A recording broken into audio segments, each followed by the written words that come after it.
Okay, so we are starting the chapter 3rd, that is basic overview of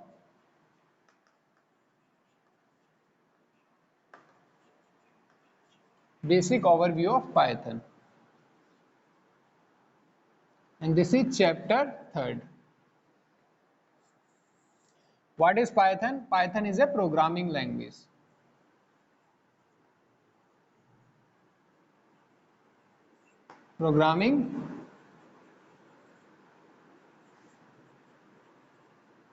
Python is a programming language. So the question is, what is a program?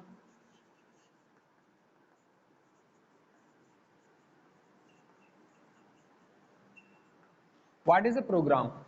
So there are many questions like what is a program, what is a Python language, and many things come into your mind. Okay, but do not go into that much detail because here we are using a reverse approach to learn Python programming. What is that? In the book, basically, mainly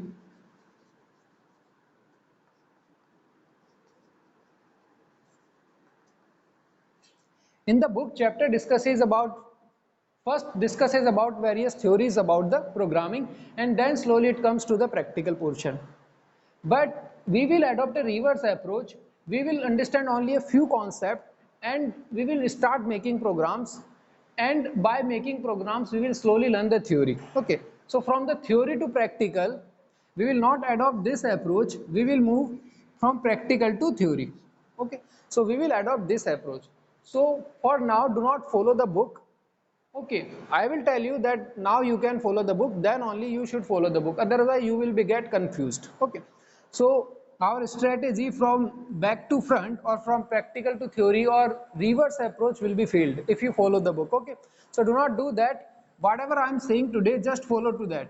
Okay, do not, there might be many confusions like what is a programming language, what is a program, and many confusions might be there. Just avoid them and just start learn programming. Okay, just like a car, do not focus on what is engine or what is brake oil, how does that work. Just focus on that, how to drive a car. Okay, so just focus on that, avoid the confusions which are coming. Just learn how to make a program, and then slowly we will learn the theory behind that. Okay, so basically in Python we make programs. Okay, so what is a program? Just few lines are written here, just like a problem, just like a mathematical problem we have a solution.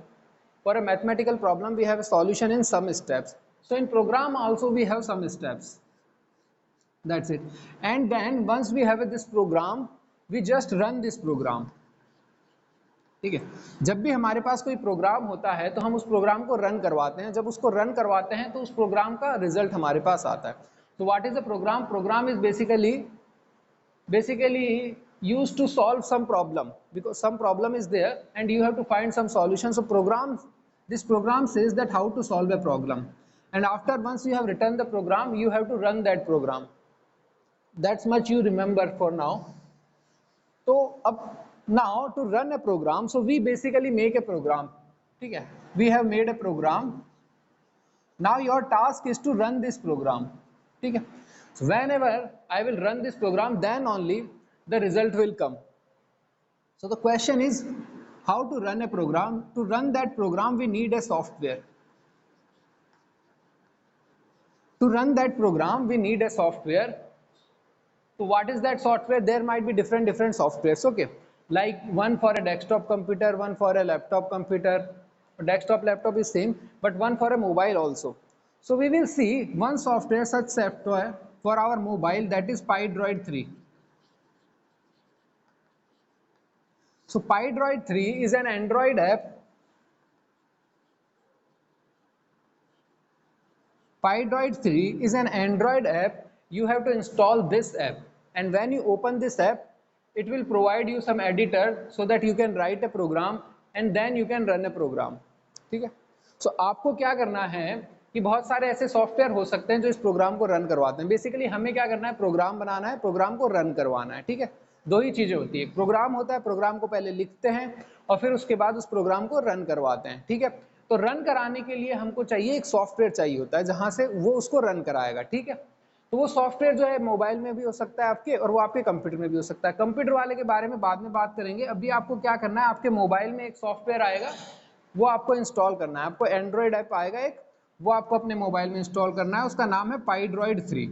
ठीक है, PyDroid 3 एक app है, इसको install करो तो ये आपको क्या करेगा, आपको प्रोग्राम लिखने भी देगा और आपका प्रोग्राम रन भी करवा देगा। ठीक है, तो ये जो है ऐप है आपको डाउनलोड करना है, इंस्टॉल करना है। अब मैं आपको ले चलता हूँ कि ऐप जो है कैसे काम करता है। ठीक है, तो I am sharing my screen so that you can get the idea that what is the app and how to make a program and how to run a program. So just move on to that.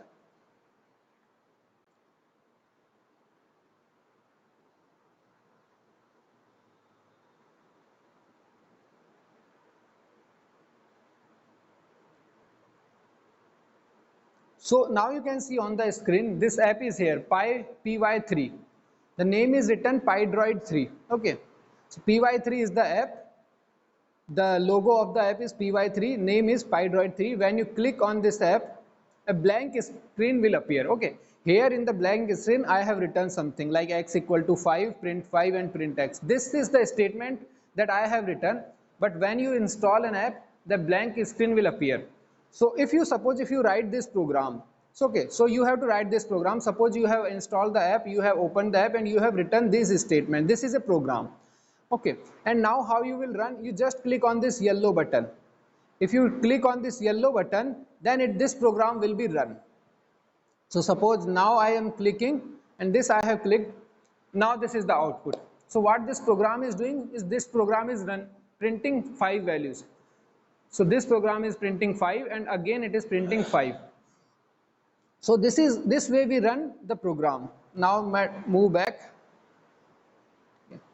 So this way you open the Android app, write your program and click on the yellow button, and this way you will be able to write and run your program. And when you will run your program, a blank window will appear and black window will appear and on that output will occur. ठीक है, तो आप ये कह सकते हो कि ये जो व्हाइट स्क्रीन है यहाँ पर तो आप प्रोग्राम लिखोगे, है ना। व्हाइट वाली जो स्क्रीन आ रही है इस पर तो आपको अपना प्रोग्राम लिखना है। फिर ये जो येलो बटन है इस पर क्लिक करना है, तो येलो बटन पे जैसे मैंने क्लिक करा तो उसके बाद क्या होगा, एक ब्लैक स्क्रीन ओपन होगी। जैसे ये जो है आपकी ब्लैक स्क्रीन ओपन हो गई, तो ये ब्लैक स्क्रीन पे क्या होगा, जब आप प्रोग्राम रन करवाओगे तो आउटपुट जो है इस ब्लैक स्क्रीन पर आएगा। ठीक है, मैंने प्रोग्राम में मेरे 2 बार 5 प्रिंट करवाया था, तो ये जो आउटपुट में है 2 बार 5 प्रिंट हो रहा है। ठीक है, तो इस तरह से ये हो जाता है। तो इसी तरह से आपको भी अभी इस प्रोग्राम का आप स्क्रीनशॉट खींच लो और फिर जो है आप इसको रन करा कर देखना कि क्या आप भी रन करा पा रहे हो इस तरह से ना। तो इस प्रोग्राम का आप स्क्रीनशॉट ले लो और सेम ही प्रोग्राम जो है you try to write in the Android app and then try to run it and see the result if the results are same. ठीक है, now let's move back. I'm stop sharing the screen.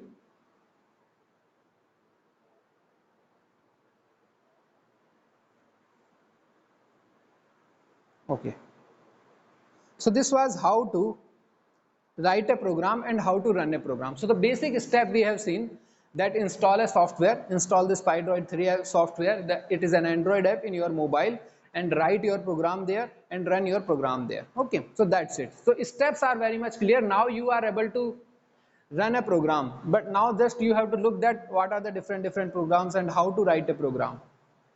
ठीक है, तो आप वैसे तो लिख लोगे लेकिन प्रोग्राम बनाओगे कैसे वो हमें देखना है। तो आपको पूरा स्टेप्स तो अब आपको पता चली गया है कि कैसे जो है आपको प्रोग्राम, अगर कोई प्रोग्राम दिया हुआ है तो आपको कैसे उस विंडो पर आपके बस उसको कॉपी पेस्ट कर देना है, लिख देना है, फिर आपको उसको रन करा के आउटपुट देख लेना। तो स्टेप्स क्लियर है। अब देखते हैं हम प्रोग्राम एक्चुअल में कैसे कैसे बनाते हैं। ठीक है, let us move back. Now suppose this is x equal to 5। Okay, x equal to 5 is a mathematical, what it is, it is an equation. ठीक है, it is an equation. ठीक है, ये जो है आपकी क्या है, इक्वेशन है। मैथ्स में आपने ऐसी बहुत सारी इक्वेशंस देखी हुई है ना, x इक्वल टू 5 आपने इक्वेशन देखी हुई है। ठीक है, तो ये क्या है आपका 5 जो है आपका क्या है, कांस्टेंट है, और x जो है 5 is a constant. So this 5 is a constant and this x is a variable. ठीक है, अब क्योंकि ये जो 5 है ये एक इंटीजर है, तो इसलिए जो कांस्टेंट है आपका क्या है, इंटीजर कांस्टेंट है। So we have integer constant and now this variable is having the value 5 which is an integer, so this variable is a integer variable. ठीक है.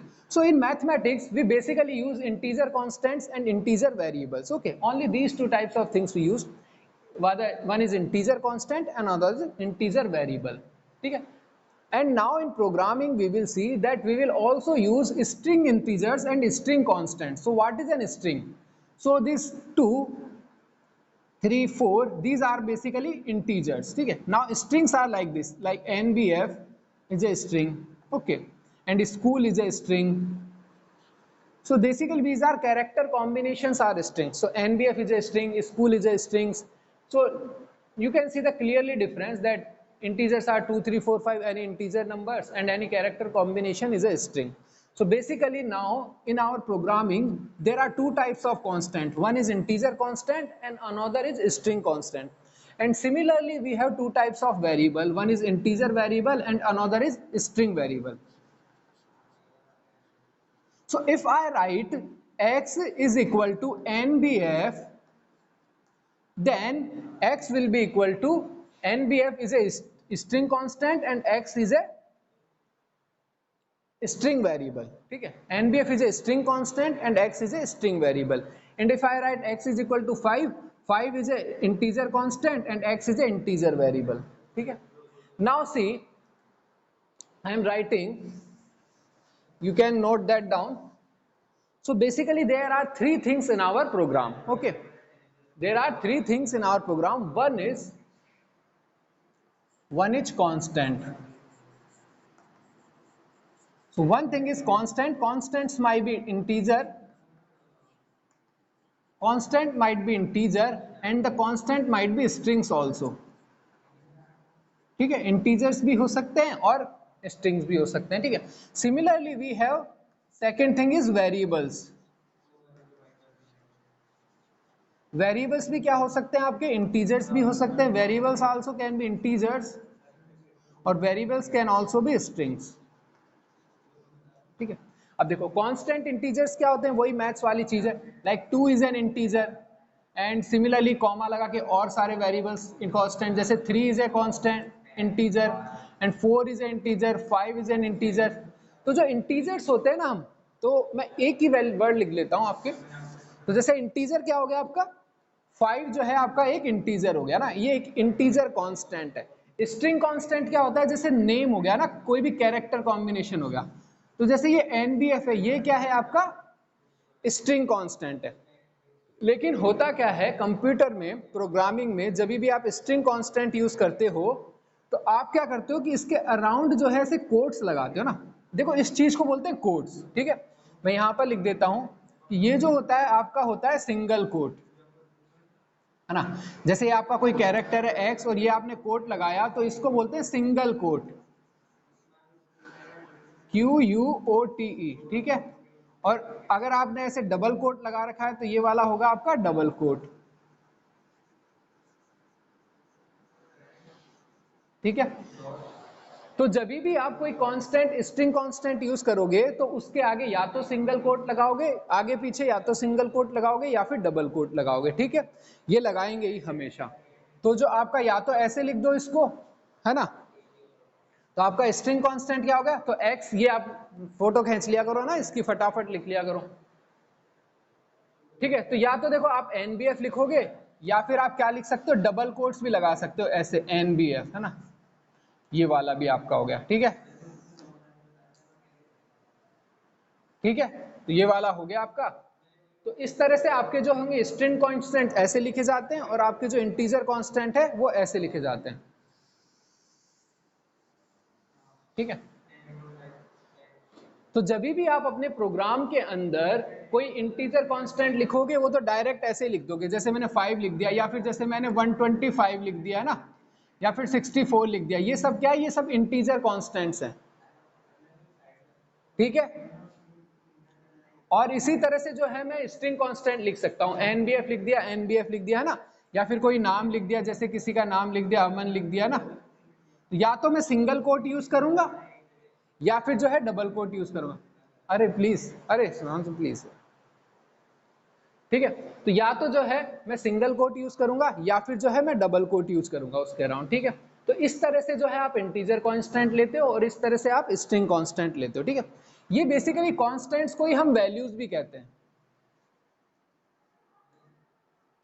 ठीक है, कॉन्स्टेंट्स को ही हम वैल्यूज भी कहते हैं। और वेरिएबल्स क्या होते हैं? वेरिएबल्स वो होते हैं जो कि आपकी वैल्यूज को कंटेन करते हैं ना, वैल्यूज को होल्ड करते हैं। तो variables contains values, contain values, ठीक है। तो बेसिकली आपका जो काम होता है ना वो वैल्यूज पे ही होता है ना। अगर आपने कहीं वेरिएबल यूज करा है तो इसका मतलब है उसकी वैल्यू यूज होगी वहां पर, ठीक है। तो वेरिएबल्स क्या होते हैं? आपके कंटेनर की जैसे होते हैं, जैसे x एक मेरा एक वेरिएबल है, ठीक है। तो ये बेसिकली एक कंटेनर होता है, इसमें मैं कोई सी भी वैल्यू डाल सकता हूं, जैसे मैंने 125 डाल दी, ठीक है। तो जब भी मैं x यूज करता हूं तो उसकी वैल्यू यूज में होती है, ठीक है। जैसे 125 एक वैल्यू आ गई, ठीक है। तो जो वेरिएबल्स है, वेरिएबल्स कंटेन्स वैल्यूज, ठीक है। वेरिएबल्स जो है वो आपके वैल्यूज कंटेन करते हैं। तो इस तरह से वैल्यूबल, ये जो वेरिएबल है इसकी कोई वैल्यू होगी 125। तो ये बेसिकली ये जो है आपका एक वेरिएबल होता है ना। तो ये जैसे मैंने वेरिएबल ले लिया y और इसमें वैल्यू डाल दी मैंने nbf, ठीक है। तो ये आपके वेरिएबल्स होते हैं। वेरिएबल्स जो होते हैं आपकी वैल्यूज को कंटेन करते हैं ना। और कांस्टेंट एक तरह से आपकी वैल्यूज होती है। तो वेरिएबल्स अपने आप में कोई वैल्यूज नहीं होते हैं ना, वेरिएबल्स जो होते हैं वो वैल्यूज को रिप्रेजेंट करते हैं ना। वेरिएबल्स की वैल्यूज होती है बेसिकली, वेरिएबल्स जो है किसी वैल्यू को रिप्रेजेंट करते हैं। वेरिएबल्स का कोई मतलब नहीं होता आपस में ना, बस वो केवल वैल्यूज रिप्रेजेंट करते हैं। उसके अंदर आप कोई अलग अलग वैल्यू डाल सकते हो। तो आप ये समझ सकते हो कि जो वेरिएबल है आपका बॉक्स की जैसे होता है बेसिकली ना, वो बॉक्स खाली होता है और जब आप उसमें कोई वैल्यू डालते हो तो उसमें इस तरह से आप कोई वैल्यू डाल सकते हो ना। जब आप इस बॉक्स की वैल्यू बोलोगे तो इसके अंदर जो वैल्यू है वो आ जाती है। तो इस तरह से जो है आपका ये काम करता है। अब देखो, तो इसी तरह से देखो आपके कांस्टेंट हो गए और आपके जो है वेरिएबल्स हो गए। अब जैसे इंटीजर टाइप का कोई मेरे को वेरिएबल लेना है तो मैं क्या करूंगा, मैं लिखूंगा x इज इक्वल टू, मैंने कोई वेरिएबल ले लिया 5, ठीक है। तो 5 एक कांस्टेंट है और x एक वेरिएबल है। तो इस कांस्टेंट जो है, अब तो इसका मतलब क्या हो गया कि x की जो वैल्यू है वो 5 हो गई ना। और इसी तरह से देखो मैं कुछ और भी ले सकता हूं, जैसे कि मैंने ले लिया कोई रोल नंबर ले लिया ना, या फिर ले लिया y इज इक्वल टू आपका 10 ले लिया, ठीक है। ये दूसरा मैंने वेरिएबल ले लिया, ये वेरिएबल है, ये उसकी वैल्यू है। इसी तरह से जो होता है मैं स्ट्रिंग जो है वेरिएबल भी ले सकता हूं, जैसे मैंने स्ट्रिंग वेरिएबल ले लिया x nbf, है ना। और जो है दूसरा मैंने वेरिएबल ले लिया y और इसमें जो है मैंने लिख दिया स्कूल, ठीक है। तो जिस तरह से कांस्टेंट दो तरह के होते हैं, इंटीजर स्ट्रिंग, उसी तरह से वेरिएबल्स भी जो हैं आपके दो तरह के होते हैं ना। एक तो स्ट्रिंग वेरिएबल्स हो गए आपके, स्ट्रिंग वेरिएबल्स हो गए ना, इंटीजर वेरिएबल्स और स्ट्रिंग वेरिएबल। इंटीजर वेरिएबल्स वो होते हैं जिनकी जो वैल्यू होती है वो इंटीजर्स होती है ना, इंटीजर कांस्टेंट जिनकी वैल्यू होती है। स्ट्रिंग वेरिएबल्स वो होते हैं जिनकी जो वैल्यू होती है वो आपकी स्ट्रिंग वैल्यूज होती है ना, जैसे ये हो गई। तो वेरिएबल्स जो है उनके अंदर वैल्यूज होती है, वेरिएबल आपस में कोई वैल्यूज नहीं होती है ना। तो जब भी मैं कहीं वेरिएबल यूज कर रहा हूं तो इसका मतलब है कोई वैल्यू यूज कर रहा हूं, ठीक है, उसके अंदर जो वैल्यूज है। तो ये तो हो गए आपके देखो कांस्टेंट। अब देखो एक चीज इसमें ये समझने की है कि अगर मेरे को सपोज कि मैंने कोई वेरिएबल लिया, ये जो 10 है ये बेसिकली बता रहा है रोल नंबर, है ना। तो ये जो 10 है ये बता रहा है रोल नंबर, किसी स्टूडेंट का रोल नंबर बता रहा है ये 10, ठीक है। अब मैं वेरिएबल यूज कर रहा हूं y इक्वल टू 10 है और 10 जो है वो किसी स्टूडेंट का रोल नंबर है। तो अब ये देखो कि y जो है उससे ये पता नहीं चलता कि जो 10 है उसके अंदर 10 जो है वो रोल नंबर है। तो होता क्या है कि मैं y की जगह कोई ऐसा नाम रखना प्रिफर करता हूं जिससे ये क्लियर हो जाए कि हाँ भाई ये रोल नंबर है ना। तो नाम इस तरह से रखेंगे, नाम आप कुछ भी रख सकते हो, लेकिन नाम जो है ये जो वेरिएबल नेम है आप कुछ भी ले सकते हो ना, कुछ भी नेम ले सकते हो, x और y की जगह कुछ भी ले सकते हो, लेकिन आपको वो नेम लेना चाहिए जिससे ये पता चल जाए कि इसके अंदर जो वैल्यू है वो क्या है ना। ऐसा लेना चाहिए, आप ले कुछ भी सकते हो लेकिन चाहिए ऐसा लेना, ठीक है। तो अगर मेरा 10 जो है एक रोल नंबर है किसी का, तो मैं बेसिकली जो है इस तरह से लिखना पसंद करूंगा उसको, रोल नंबर, ठीक है। Roll number is equal to 10, ठीक है। ये रोल नंबर की जगह मैं x भी लिख सकता हूँ, y भी लिख सकता हूँ, कोई भी नेम लिख सकता हूँ, अर्शिता लिख सकता हूँ, अमन लिख सकता हूँ, है ना, नमन लिख सकता हूँ, या स्कूल लिख सकता हूँ, या एनबीएफ लिख सकता हूँ। यहाँ पर मैं कुछ भी वेरिएबल नेम लिख सकता हूँ। लेकिन क्योंकि 10 एक रोल नंबर है इसलिए अच्छा ये होगा कि मैं रोल नंबर लिखूं यहाँ से, ताकि मुझे पता चल जाए कि रोल नंबर है 10 जो है एक रोल नंबर है, ठीक है। तो इस तरह से जो है आपको यूज करना चाहिए। अब देखो अब जैसे मैंने एक लिया x इज इक्वल टू लिया मैंने, सपोज मैंने लिया आपका जयपुर, है ना, x इक्वल टू मैंने लिया जयपुर। अब देखो ये मेरा एक कांस्टेंट है, स्ट्रिंग कांस्टेंट है जयपुर, और x मेरा एक स्ट्रिंग वेरिएबल हो गया क्योंकि उसमें स्ट्रिंग कांस्टेंट की वैल्यू है ना, स्ट्रिंग कांस्टेंट है उसकी वैल्यू। तो देखो x से मुझे पता नहीं चल रहा कि x क्या है, लेकिन अगर x को मैं x की जगह ct यूज कर लूं, है ना, x की जगह अगर ct यूज कर लूं तो मुझे पता चल जाएगा कि ct एक वेरिएबल है, तो ऑब्वियसली उसकी वैल्यू जो है कोई ct ही होगी, है ना। ये अगर मेरा एक वेरिएबल है, इसका नाम अगर ct है, तो मैं सोच सकता हूं अच्छा इसकी अगर इसका नाम ct है तो इसका मतलब इसकी वैल्यू कोई ना कोई ct ही होगी। नहीं तो अगर भाई ct की जगह मैं कुछ भी लिख सकता हूं, x भी लिख सकता हूं ना, और जयपुर की जगह मैं यहां पर ऐसे भी लिखूंगा ना कि आपका, या फिर मैं यहां पर नेम भी लिख दूंगा ना, नेम, तो भी हो जाएगा कि name is equal to Jaipur लिख दिया, या फिर किसी का नाम जैसे मैंने लिख दिया अमन इज इक्वल टू जयपुर, है ना, तो ये भी एक वेरिएबल ही है, ठीक है। अमन इज इक्वल टू जयपुर भी कर सकता हूं, अमन एक वेरिएबल है लेकिन अमन की जो वैल्यू होगी वो जयपुर होगी, समझ रहे हो बात को। तो वेरिएबल में कोई से भी चूज कर सकता हूं, लेकिन मुझे चूज वो करने चाहिए जिससे मुझे ये समझ में आए कि हाँ इसकी वैल्यू क्या हो सकती है, ठीक है। तो इसी तरह से जैसे ct लूंगा तो पता चल जाएगा कि हाँ भाई कोई ना कोई ct ही होगी इसकी वैल्यू, है ना।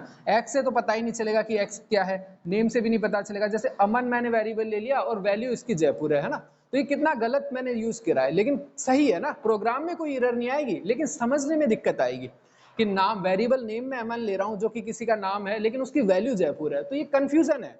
सही तो है, प्रोग्राम रन करेगा, लेकिन ये कंफ्यूजन है। तो इसलिए वेरिएबल्स नेम जो है आप अच्छे से यूज करो जो कि आपकी वैल्यू को रिप्रेजेंट करे, ठीक है। गलत नहीं है लेकिन यूज ऐसे करने चाहिए, ठीक है। तो मैं आपको लिखवा देता हूं एक लाइन, हाँ ठीक है। तो आप ये लिख लो इसको, we can use any variable name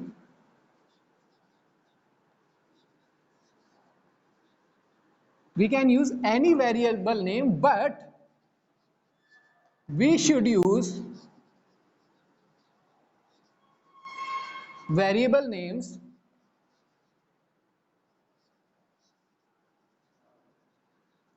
such that it represents or it shows some meaningful name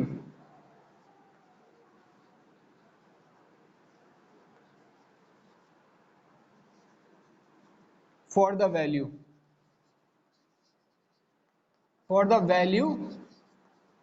it contain, ठीक है। देखो we can use any variable name, किसी भी कांस्टेंट के लिए, किसी भी वैल्यू के लिए, चाहे वो इंटीजर हो स्ट्रिंग हो, उसके लिए मैं कोई सा भी वेरिएबल नेम यूज कर सकता हूं, x y z Aman NBF कुछ भी यूज कर सकता हूं, but we should use variable name, लेकिन हमें चाहिए ऐसे यूज करने कि such that it shows some meaningful name, ठीक है। इससे पता चले कि इस वेरिएबल के नाम से ही पता चल जाए कि जो इसकी वैल्यू है वो क्या हो सकती है ना। जैसे रोल नंबर मैंने अगर वेरिएबल यूज करा है तो मुझे पता चल जाए रोल नंबर है तो इसका मतलब कोई 5 10 15 20 ऐसा ही कुछ होगा। अगर मैंने सिटी वेरिएबल यूज करा है तो मुझे पता चल जाएगा अच्छा किसी सिटी का नाम ही होगा इसके अंदर। ऐसा नहीं है कि मैं वेरिएबल तो ले लूं रोल नंबर और उसकी वैल्यू कर दूं जयपुर, तो वेरिएबल मैंने रोल नंबर ले लिया वैल्यू कर दी जयपुर, तो होगा क्या, कंफ्यूजन हो जाएगा ना। प्रोग्राम तो सही है आपका लेकिन कंफ्यूजन हो जाते हैं, ठीक है। तो ऐसी चीजें आपको अवॉइड करनी चाहिए, ठीक है। चलो मूव करते हैं आगे, तीसरी चीज देखता है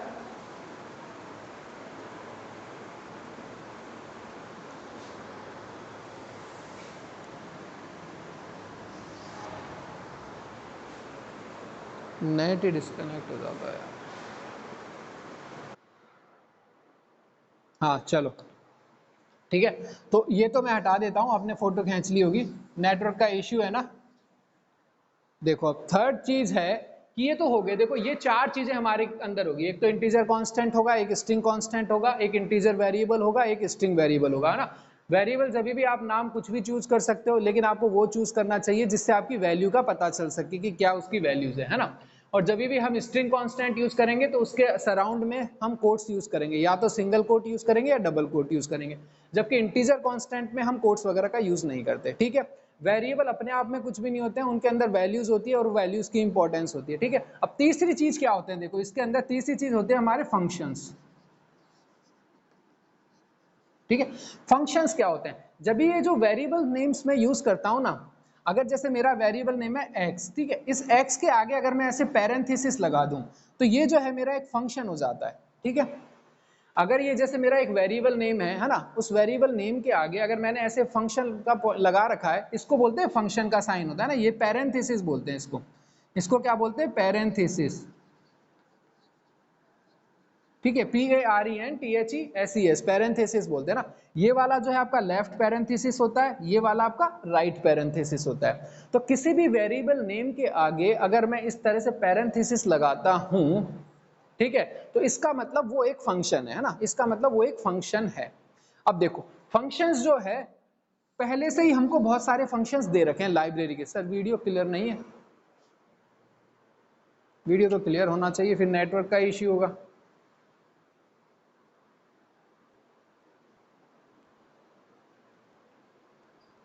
क्लियर नहीं है क्या भाई? सबके लिए क्या क्लियर? यस और नो? क्लियर नहीं है तो बोलो क्लियर नहीं है।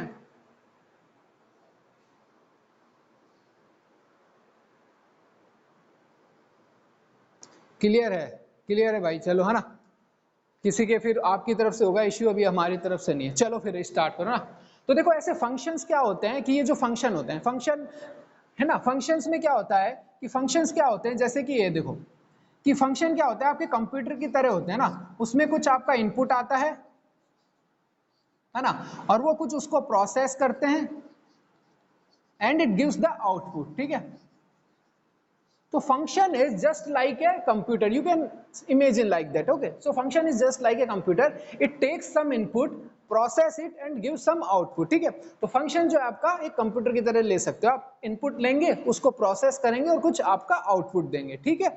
जैसे आपका इनपुट डिवाइस से इनपुट आया, फिर आउटपुट डिवाइस पर आउटपुट गया, बीच में उसने प्रोसेसिंग करी, ऐसे ही फंक्शन करते हैं, ठीक है। अब देखो फंक्शन कैसे होते हैं कि हमारे को जो है बहुत सारे फंक्शन जो है पहले से ही प्रोवाइड हो रखे हैं, ठीक है। तो देखो फंक्शन कैसा होगा आपका, इस तरह से होगा फंक्शन। जैसे कि अब कई सारे फंक्शन जो है हमको दे रखे हैं, तो हम डायरेक्टली उसको यूज में लेंगे। हम क्या करेंगे, इनपुट देंगे, प्रोसेस वो करेगा और फिर हमको आउटपुट दे देगा, है ना। तो फंक्शन पहले से ही बहुत सारे ऐसे बना रखे हैं, हम उनको इनपुट देंगे और आउटपुट लेंगे ना, बीच में प्रोसेसिंग वो अपने आप करेंगे, हमको प्रोसेसिंग नहीं करनी। जैसे कि फंक्शन क्या हो सकता है, एक तो हो सकता है SQRT, है ना, इस SQRT। तो ये जो है देखो इसमें क्या है, मैंने ऐसे लिखा x is equal to SQRT। तो ये जो पैरेंथेसिस के अंदर है ना, ये होता है आपका इनपुट। पैरेंथेसिस के अंदर जो भी आप डालोगे वो इस फंक्शन में इनपुट जाएगा, और जो इस फंक्शन की जो वैल्यू आएगी ना, इस फंक्शन का एक आउटपुट आता है बेसिकली ना, उस आउटपुट को अपन समझ सकते हैं कि इस फंक्शन की वैल्यू है वो, है ना। तो इस फंक्शन का जो भी आउटपुट आएगा वो x में चला जाएगा, एक आउटपुट आएगा, वो आउटपुट आएगा वो x में चला जाएगा। अब देखो हमको करना क्या है कि हमको केवल 16 डालना है, ये फंक्शन ऑटोमेटिकली पाइथन के अंदर लिखा हुआ है। तो ये हमको क्या कर देगा, SQRT, इसका मतलब ये 16 का स्क्वायर रूट कर देगा, और 16 का स्क्वायर रूट होता है 4, तो x की वैल्यू 4 आ गई। अब समझ रहे हो आप, हमको स्क्वायर रूट करना ही नहीं पड़ा, हमने बस इस फंक्शन को कॉल करा, ठीक है। तो देखो इसने इनपुट लिया 16, आउटपुट दिया 4, 4 कहाँ में चल जाएगा, x में चला जाएगा, ठीक है। देखो तो इस तरह से बहुत सारे फंक्शंस हमें दे रखे हैं ना, हमारे पाइथन में बहुत सारे फंक्शंस दे रखे हैं। तो s is equal to XQRT मैंने लिखा और 16 लिखा, है ना। तो क्या होगा, x की वैल्यू क्या होगी, x की वैल्यू जाएगी 4। क्यों? क्योंकि स्क्वायर रूट क्या होता है, 16 का स्क्वायर रूट क्या होता है, 4 होता है ना, 16 का स्क्वायर रूट 4 होता है। तो ये हमको ऐसे रिटर्न कर देगा। और क्या क्या फंक्शन हो सकते हैं देखो, हाँ, एक आपने देखा होगा साइन एक्स का कर्व होगा ना, साइन एक्स का फंक्शन ऐसे होता है ना, साइन एक्स इस तरह से कर्व होता है। तो अगर आपको साइन एक्स की वैल्यू चाहिए तो आप क्या करोगे कि x इज इक्वल टू कर दो साइन, और यहां पर कोई वैल्यू पास करवा दो 10। तो ये फंक्शन क्या करेगा, आपने इसको इनपुट दिया 10, ये फंक्शन है क्योंकि ये पैरेंथेसिस है, इसके अंदर आपने इनपुट दिया 10, तो ये फंक्शन क्या करेगा, कुछ प्रोसेसिंग करेगा अपने आप ही, आपको कुछ नहीं करना है, और आपको x में इसकी वैल्यू रिटर्न कर देगा। जो साइन 10 की जो वैल्यू होती है ये आपको रिटर्न कर देगा। अब देखो आपने कुछ भी नहीं करा, है ना, आपने केवल साइन ये फंक्शन कॉल करा, इसको बोलते हैं फंक्शन को कॉल करना, है ना। तो ये मैंने फंक्शन को कॉल करा, इसमें मैंने इनपुट दिया 10 और इसने मेरे को आउटपुट दिया। क्या होगा, इसका साइन 10 की जो भी वैल्यू आएगी वो आउटपुट आ जाएगी, और वो आउटपुट जो है वो x में आ जाएगा, ठीक है। देखो ऐसे इस तरह से होता है। अब देखो और मेरे पास क्या फंक्शन हो सकता है, एक मेरे पास ये फंक्शन हो सकता है कि मेरे को जो है ऐड करना है बहुत सारे नंबरों को ना, बहुत सारे नंबरों को ऐड करना है। तो देखो एक फंक्शन क्या हो सकता है, ऐसे होते हैं फंक्शन का, मैं आपको आइडिया दे रहा हूँ ना क्या क्या फंक्शन होते हैं। तो जैसे मेरे को x है और x में क्या चाहिए, मेरे को ऐड करना है बहुत सारे नंबर को, तो एक फंक्शन ऐसा हो सकता है जिसमें मैं पास करवा दूं इस तरह से 2 3 4 5, है ना, बस। तो ये मैंने इस फंक्शन में इनपुट डाल दिए। इनपुट क्या दिए मैंने इस फंक्शन को, 4 नंबर दे दिए, 2 3 4 5, ये मैंने इसको इनपुट दे दिए, 4 नंबर दिए, एक 2 एक 3 एक 4 5 कॉमा लगा लगा के। तो ये जो है इसका इनपुट है। ये आउटपुट क्या देगा, अब ये फंक्शन के नाम से ही क्लियर है कि सम करेगा, इसका मतलब ये सम करता होगा, हाँ बिल्कुल ये यही करता है। 3 और 2 5 हो गए, 5 5 10 और 4 आ गया 14। तो जो इसका आउटपुट आएगा 14, तो x में आ जाएगा वो आउटपुट, है ना, तो x की वैल्यू क्या हो जाएगी आपकी 14 हो जाएगी फिर, ठीक है। तो अगर आप x देखोगे तो इसका जो आउटपुट आएगा 14, और जो 14 है वो x में चला जाएगा, x एक वेरिएबल है तो x में 14 जो है वैल्यू चली जाएगी, ठीक है। तो इस तरह से फंक्शन होते हैं ना। फंक्शन पहले से जो है हमको बहुत सारे फंक्शंस दे रखे हैं, हमको अपनी तरफ से कुछ नहीं सोचना है, बहुत सारे फंक्शन हमको दे रखे हैं, हमको बस उनको यूज करना है, ठीक है। तो ये जो है आपका फंक्शन के बारे में हो गया सारा, ठीक है। अब देखो और क्या क्या फंक्शन है, देखो, हाँ रिपीट नहीं, आप वीडियो देखना, जस्ट डिस्कनेक्ट होने वाले हैं अपन, है ना, मैं वीडियो अपलोड कर दूंगा, आप देख लेना, जस्ट डिस्कनेक्ट होने वाले हैं, 1 ही मिनट बचा है, ठीक है। और दूसरे फंक्शन हमारे पास क्या होता है, देखो एक प्रिंट फंक्शन होता है ना, प्रिंट फंक्शन भी होता है हमारे पास, ये भी हमारे को अवेलेबल होता है ना, ये पाइथन में बने हुए हैं पहले से फंक्शन। एक होता है इनपुट फंक्शन होता है। प्रिंट फंक्शन क्या करता है कि इसके अंदर जो भी मैं इनपुट पास करवाता हूं ना, जैसे मैंने इनपुट पास करवाया NBF, तो ये क्या करेगा, इसको प्रिंट कर देगा, प्रिंट कर देगा एक आउटपुट विंडो पर। अभी अपन ने देखी थी ना एक आउटपुट विंडो थी, तो ये प्रिंट करेंगे तो ये आउटपुट विंडो पर इसको प्रिंट कर देता है। ये इसका इनपुट है, इसका वर्क क्या है, प्रिंट कर देता है आउटपुट विंडो पर। इसी तरह से एक इनपुट फंक्शन होता है ना, इनपुट फंक्शन क्या करता है, आपका कीबोर्ड से इनपुट लेता है, ठीक है। ये तो क्या करता है, आपको प्रिंट करता है, और इनपुट फंक्शन क्या करता है, आपका कीबोर्ड से जब आप कोई वैल्यू एंटर करते हो तो ये आपको वो है।